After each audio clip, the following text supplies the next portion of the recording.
Welcome back to the wonderful world of Equestria, where we have regained even more of our original borders. As you can see, the southern states decided to declare war against the Buffaloes, and the Buffaloes, their defensive pact, took precedent over the non-aggression pact with the southern states, and we had to pull some of our defenses back to, well, wipe them out. It was a hard-fought battle, especially in the mountainous Badlands, where there is once again as much supply as it was in the jungle. Horrible, horrible southern lands. Very underdeveloped.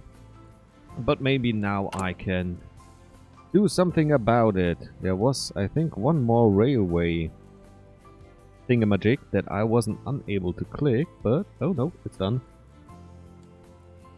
And now we got this. The River Coalition. The River Republic requests cooperation. The skittish ponies of the Riverlands have long been cool to our overtures, suspicious of foreigners, quarrelsome among themselves, and doubtful of legitimacy of Alicorn rule. So it is our great surprise that a diplomatic mission has arrived from the Riverland Republic requesting technological support and cooperation. Our advisors credit the influence to their leader, Riverswirl, who once studied in Equestria. As pleased as we are to receive such an approach, this is not a decision to be made lightly. Will we have a cooperation? Will we have technology? Or why not both? We got the political power. I'm not spending it on much else. Might as well. I could even throw it against war bonds just to get a little bit more production, throw it against land appropriation or regional wide industry, just anything, just build it all. Sooner or later we can use it. Although, that's one I really love. Give me some aluminium, give me some crystals, give me some oil, give me more crystals, give me a military factory. You know what? Gimme war bonds. Gimme. We don't use the plan because I don't want to lose my stability. I don't want to fall in the same trap as those Chrysalis. She's down to 93%. Oh, look at her crumble. But the main fun thing is boosting ideology. It's working. We're making them harmonious. Maybe that gives us some internal problems that we can use to our advantage. What do we got? Air superiority, tactical bombing, ground support, air superiority all the way because we are way behind. We are still fighting over the borderlands and we're just not winning. They got over 1,000 planes in the air, we got half as much up and running. We're not as well up at spotting. So I have decided it is time to build anti-air in the region that we got. We got the main city of the province, which means we control the anti-air facilities. We will probably not be able to push for Hoofront, but if we are, I started building a railway. And now, with all this yammering... Oh. How do I hold a gun with hooves? That's why you... Never how many units I give you. I always get the complaint Magic makes us that strong. you can't do what I ask you to do. Well, no wonder if half your tanks are missing from the front line. Oh, good grief. I fear for the supplies. But maybe I could keep them... Those are the black ones. Are you? I think you are. Keep them further back where they are well supplied. And try again for the push. Nope. I got a few modern, well, not really modern tanks, but more modern tanks than they were in. The rainbow, oh good, it's... Nah, forget what I said.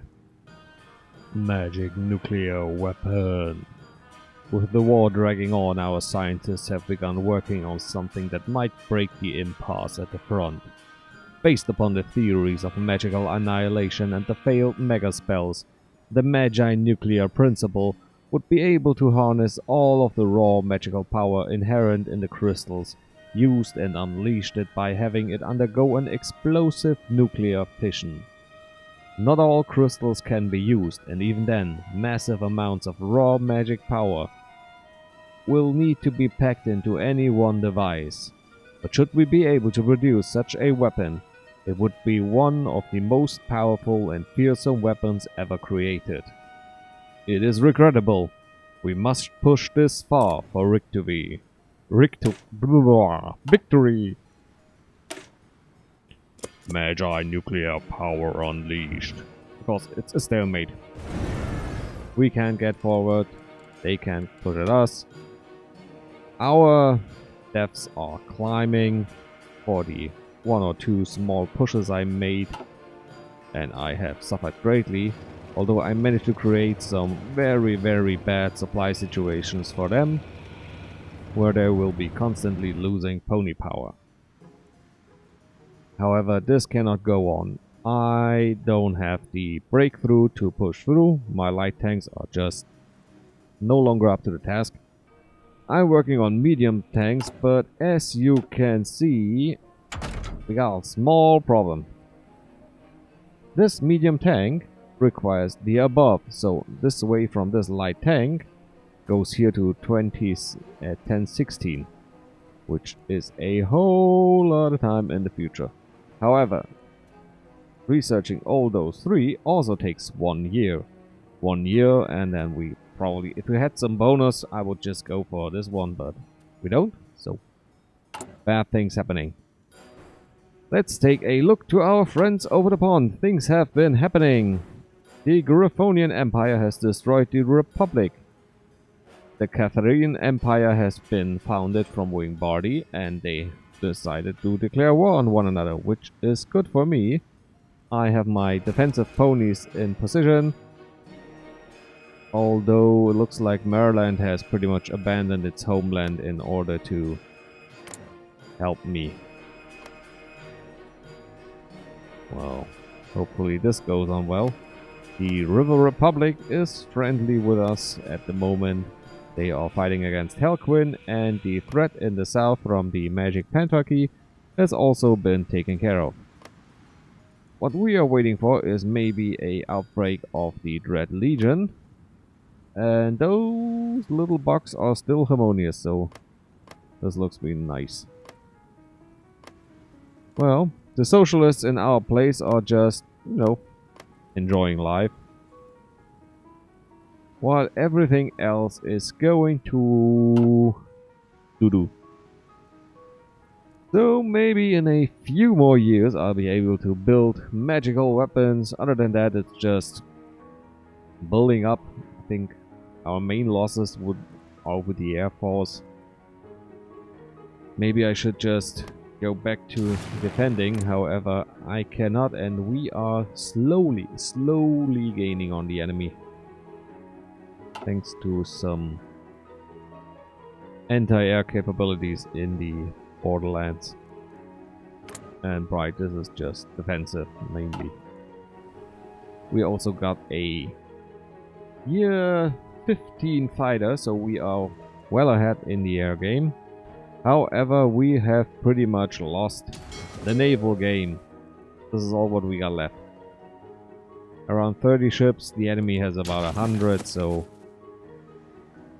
naval-wise, it doesn't look good. So if they ever decide to push for a large-scale, or whatchamacallem, naval invasion, things could end up pretty bad for me. But let's hope it doesn't come to this.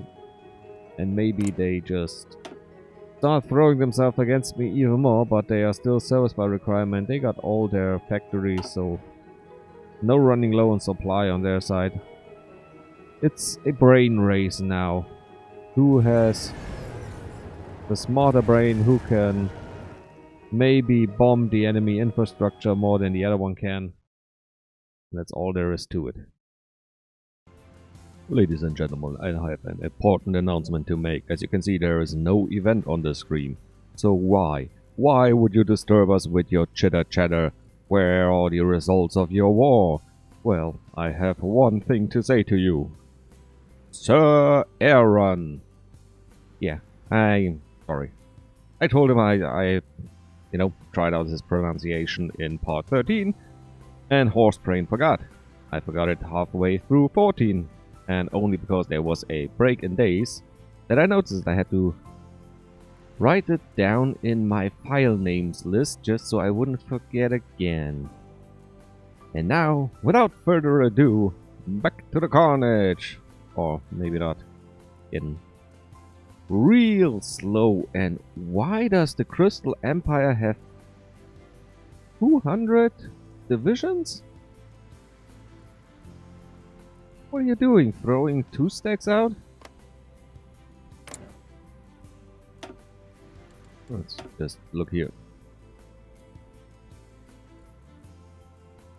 100 and... oh, wait. I got 171? Really?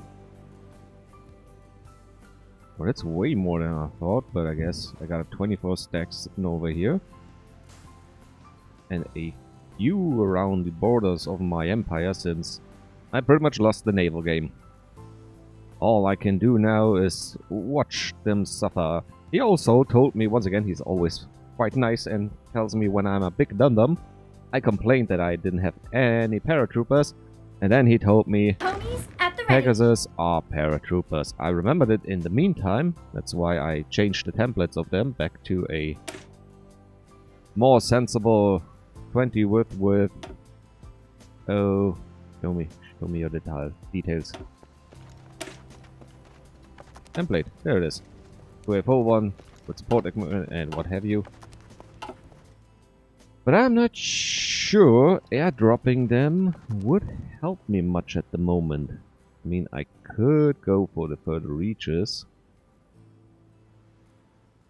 Let me see, how much supply could I generate when I took cities like Lucidia and tried to encircle Vesalipolis. Good, great. Pronunciation 101 failed. Because the main problem was, it's a great tactic to surround the enemy HQ and just, since every bit of, at least it was. Is it anymore? It used to be that everything came from your capital, and if you couldn't get there, you had a problem. But now I'm not so sure that you didn't get any small extra lines going out and in. But it might draw them back from the front and give me a chance to do anything, because right now it's just stalemating and waiting for new tanks, which I am actively working on. I found out I got another little tank surprise down here, 100% towards armor, and my plan is to use it on the early MBT in the hope that this one is enough to push on through. If not, I have to spend another whole year to build a, well, let's call him a siege breaker, because a super heavy tank is... they are absolutely slow, but they'll just push through. They'll just say, I'm here, I stay, I give it. As you can read, it's now December, but something other has happened in the world. The Dark Crusade began. On the Acturian Order, reports have come from the cold north of Grifonia, speaking of the shambling undead and vile necromancers. Apparently, in the shroud of night, the Acturian Order witnessed a raid on one of their border towns. Soldiers sent to investigate found no survivors or bodies. The Order has declared a state of emergency as they fear the Dread League marches upon their border. The worst is to be feared if the stalwart Arcturians fail to stand up to the dread menace. Dark days are upon us, and the dead march upon the living. And how's the war going between Grifonia and... ooh, looks like the Carthaginian Empire is losing. We are at scraping the bottom of the barrel. So do the Arcturians. Which actually... Helicool is still not done. Good grief, what are you doing? Are the debuffs that severe? All others serve, all others... Well... Looks like the River Coalition doesn't look much better either. How's down there? Not in a war, and they are extensive conscriptions and service by requirements. And there is it, the Great War. And here is our Great War. I managed to encircle a few units down here, and I have begun production of my first medium tank battalion. They aren't the strongest, but maybe they alone can do a little bit. If not, I already started research on the 1016 medium tank, which will then replace those medium starting tanks, but at least they are trained and know how to deal with a medium tank.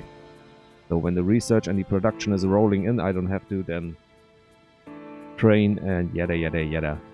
Also, bombing and supply bombing seems to be going quite well.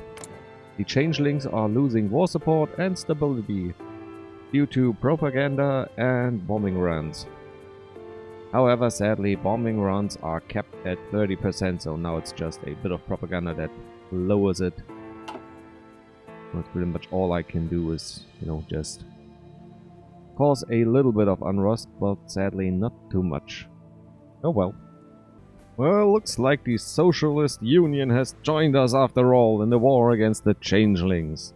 The Yakistan Kobo started it all.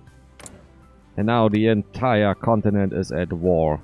Well, except for Republic of Nova Grifon, which is a puppet of Stalingrad, which will be called in probably in a maximum of a week. How's it going down? The Carthaginian Empire is looking even weaker, and Helk will still holding up. Tenacious little bird brains. I almost made it. I almost made it towards the supply depot, but then they just redirected everything they had, and I had to stop and build my own depot so I can regroup. Medium tanks are training because I want them to be at least regulars, so I get a bit of additional combat experience. One troop has a breakthrough of 480. Not sure it's enough, but as long as I can push for Sicarus, I could probably then starve them out here and slowly move my way down to Woodlands, which gives me 2 provinces where I can encircle. Or maybe I should try up here with first just whoop, encircle those guys, starve them out, move up to Fornord. The problem is this is all mountain, and mountains is great for tanks, just amazing. Alright, the front line has moved, the medium tanks have been proven helpful, and one day I get Sicarus, but up until then I just had a few encirclements. The changelings now lost about 3 million pony power altogether.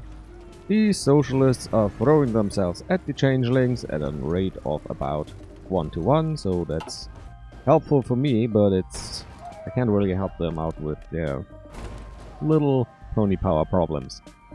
The Grifonian Empire has beaten Catherine Wingbardy. The Dread Legion has also destroyed the Arcturian Order, and I have decided to move my troops on the border now because I get a feeling they are gonna be needed sooner rather than later. Because you can never stop the Empire from wanting everything. The River Coalition still playing with Hellquill, and that's about it. And this is where we end today. It didn't quite go as planned, so we didn't really win, but I'm pretty sure next episode will be go as long as it takes to win against the changelings and then have a look about the world if there's anything more, or if that is it. So stay safe and bye bye.